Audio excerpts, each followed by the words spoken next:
Hi, everybody. Welcome to Com 3466, which is Communication and Popular Culture. This is just a syllabus and course overview lecture, so this will cover most of the details in the syllabus.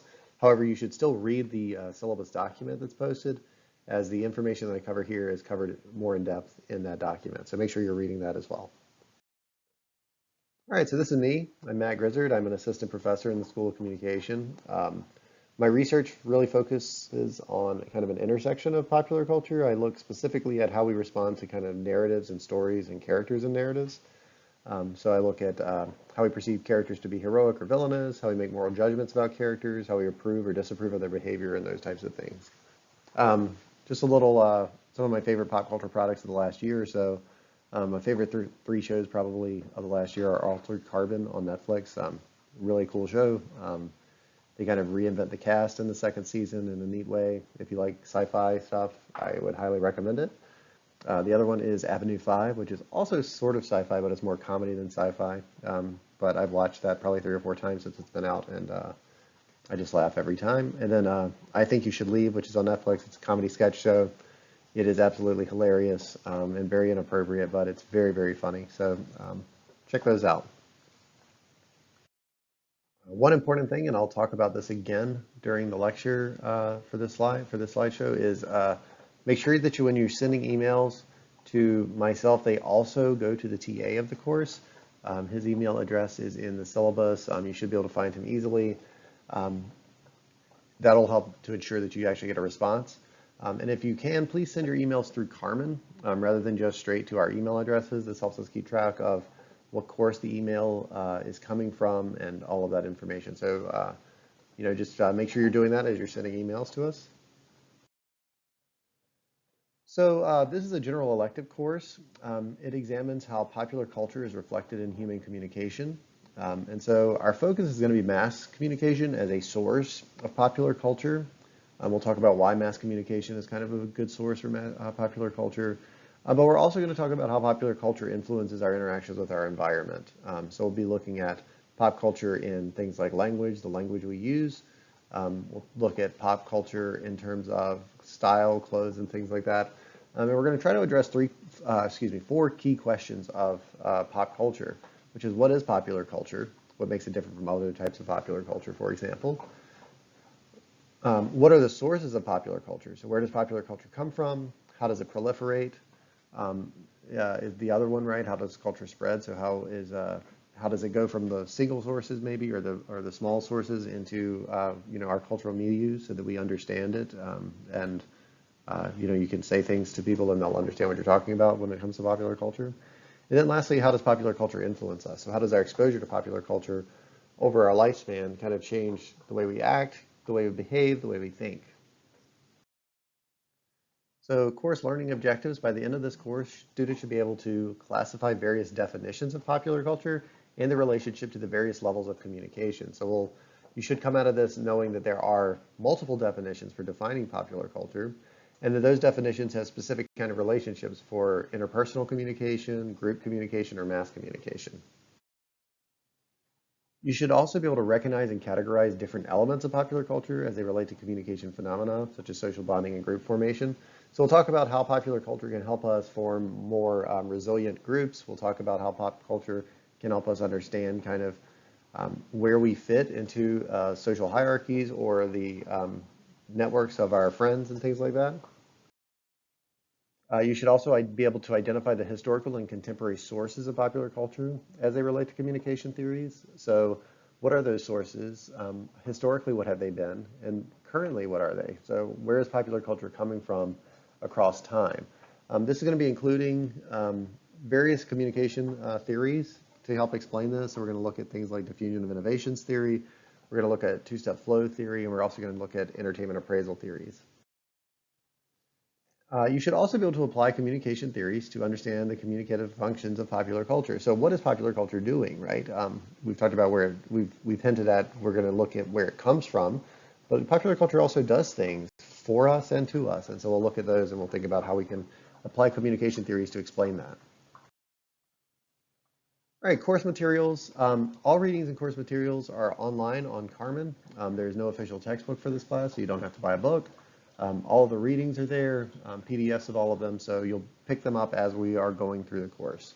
All the readings are also listed in the syllabus document, so feel free to take a look at that to see what readings we're doing at what week and as we're moving through the course.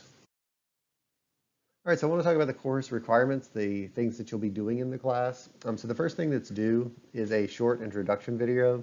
I'd like you to create a 2-minute introduction video of yourself where you describe yourself, some of your current favorite popular culture artifacts, and in general, what you hope to get out of this class. I'm hoping this will give the TA and myself an opportunity to put a face with the name and kind of understand who you are and what you're hoping to get out of this class, which I think can be helpful for both us and you.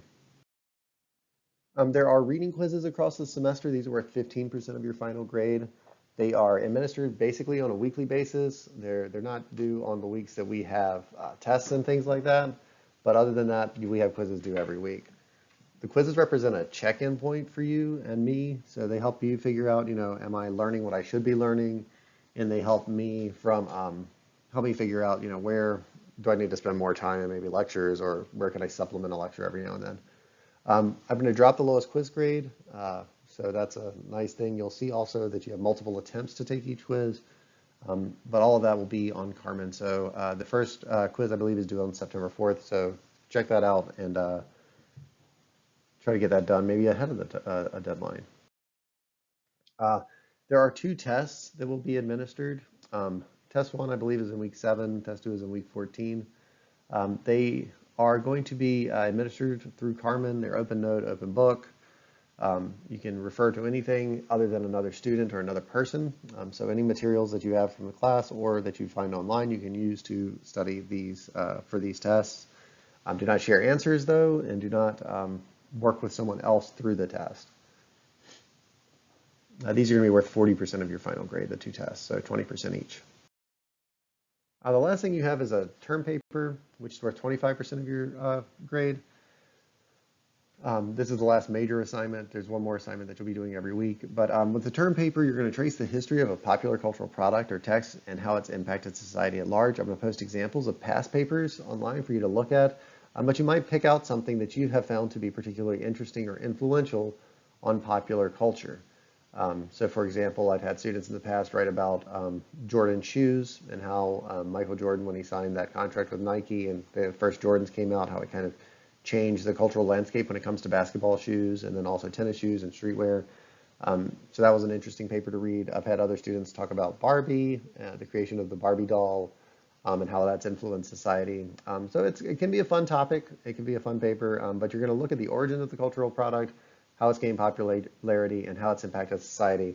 And you're going to present these discussions by linking them to the theories and perspective we discussed during class. So you should be bringing in some of the scholarly information that we've looked at, in addition to research on the popular cultural artifact, and try to meld them together into an interesting kind of piece. Milestone assignment 1 is part of the term paper. You identify the product of interest and present an annotated bibliography of at least 5 sources early in the semester. See the course syllabus for the specific due dates. That's worth 3% of your grade. You then have milestone assignment 2, which is an outline of your final paper, which is around 2 pages, double-spaced. Basically, at milestone 2, you should have most of your research done, and you should have an outline of your paper that you're developing for what your final paper is going to look like. And that's milestone 2. And then finally, your final paper is due. It's about 10 pages. If it's less than 9, we're going to take off some points. If it's greater than 11 pages, we're going to take off some points. So try to hit that 10-page mark. And then that's going to be worth 15% of your grade. More detail about these assignments are going to come up as we progress through the semester. The last thing that you'll be doing is a weekly assignment, and this is your online discussion through PackBack. This is worth 15% of your final grade. Basically, each student, you should go to PackBack, which is a service you'll have to subscribe to. I believe it's $29 for the semester. It's the only thing you'll have to buy for the class. But basically, you'll go each week and you're going to post an open-ended question on PackBack about a topic that you've been thinking about. This isn't a simple closed-ended question like, when was Barbie invented? Or it's not a question about course content or course mechanics like, what does this do? What does this paper look like? It's about the course content itself, and you're going to be trying to apply and think of interesting questions, right? So you might start a question like I've got up here on the screen. I've been thinking about historical differences between high and low culture. what are some examples of high-end culture today? And then you would expand on that question even more in the post itself. And then Packback will grade it and look for things like complexity of the answer, how you're presenting the information, et cetera. So it's got an algorithm to help us grade, considering how large the class is and how few people we have grading it. But then it's going to help us kind of identify major topics because it looks for those types of patterns and responses and things like that. You have to get a minimum curiosity score of 50 points to receive full credit. Less than 50 is half credit. I don't think you'll have problems meeting the 50 credits, 50 points of the curiosity score. It seems relatively easy to do. And you'll also have some ability to kind of see what other people are doing and things like that. If you're less than 50 in your curiosity score, you'll get half credit. There'll be some videos that we upload online to help you kind of understand how PackBack works, et cetera. And then in addition to posing that one open-ended question, you're also going to respond to 2 other students' questions. And your responses, again, are going to have a minimum curiosity scores of 50 points to receive full credit. And that is basically less than 50 curiosity score, you're going to get half credit on those. All right. All right, so weekly schedule. Basically, all of the material should be uploaded on Monday by 5 p.m. You should have your completed assignments and readings done by Saturday at 11:59 p.m. Eastern Standard Time. Those would include any quizzes that you have, any discussion posts that you have that week, any other assignments that you have. They're all going to be due on Saturday by 11:59 p.m. Feel free to get them done earlier than that, but that's the final due date for each week. Communication guidelines. Again, I'm just going to point out, right, make sure that you're emailing both me and the TA on all correspondence. The TA will be generally the one who responds to your emails. You can expect a response within 24 to 48 hours on weekdays.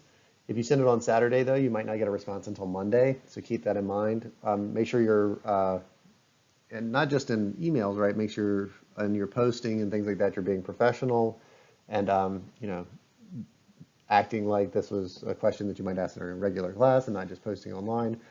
So keep, you know, be sure that you're being professional in your communications, basically. And then make sure you're citing your sources, right? If you're copying and pasting things, you really shouldn't be doing that at this point in your collegiate career. You should be kind of like turning ideas into your own thoughts and writing about them. So try to avoid copying and pasting as much as possible. But if you are citing a source, you are quoting a source, be sure that you are providing that citation and you're not presenting it as if it were your own idea. So make sure you're doing that. Yeah, academic misconduct, all your work in this class is your independent work. You should not seek help from other students in the class. You should not seek help from friends. You should not seek help from family, et cetera, on your assignments. This doesn't mean you can't study together. This doesn't mean you can't talk to another student about the assignments. But basically what you should be doing is you should be doing your work. You shouldn't be helping another student do their work, or you shouldn't be seeking help from other students to help you do your work. So keep that in mind, and then also realize that we're required to report any activities of academic misconduct to the Committee on Academic Misconduct. It's not very fun for me to have to do that, but I'm required to do that as professor of this course. And so I will be doing that, but if I discover any of these things, but I really, really hate it, and it's not fun for anybody. So just make sure you cite your sources and you're not getting help from other people that you're not allowed to get help from, and you know everything's going to be cool. All right. Late assignments. Late work is penalized 5% per day. Maximum is a 10% deduction. So if you're 24 hours late, it's or if you're late past the deadline, it's 5% off. If you're late farther than 24 hours after that, it's another 5% off. And so maximum 10% deduction. I will provide extensions and other accommodations if absences or late assignments are the result of medical emergencies. In this case, you know, contact us as soon as you are capable of contacting us. Let us know the situation, and then we can try to figure out how to get you to complete those assignments that you might have missed or been late on. We might have to substitute an alternative assignment. For example, we might have to substitute and kind of open-ended questions for a quiz rather than the exact quiz itself. So try to be on time with your assignments, but I also acknowledge that we're living in kind of a crazy time right now, and so things can happen. So get in contact with us if that happens. There's basic course technology. Review the course technology section of the syllabus. I think everybody will probably have the capability of doing this, but you're going to need, you know, computers, high-speed internet connections, webcam and camera, and microphone are suggested or recommended for office hours. You can call in with your cell phone. but it's not as easy. You need a word processor, etc. So just check out the course technology section in the syllabus for this info. Other course policies are in the syllabus as well. We have policies on disability services, mental health services, sexual misconduct and relationship violence, diversity at OSU, Title IX, etc. Look at the course policies in the syllabus to make sure you understand the services that are available to you. And if you have questions, let me know. Office hours are going to be conducted on Zoom. I will post the link in Zoom. Office hours are going to be on Mondays from 3 to 4 p.m. For myself, and then we will announce the TA's office hours as well. But see Carmen for the links for those. Okay, that covers the basic information for the syllabus. Really looking forward to the semester. I hope you are too. If you have questions, let me know. Otherwise, let's get started.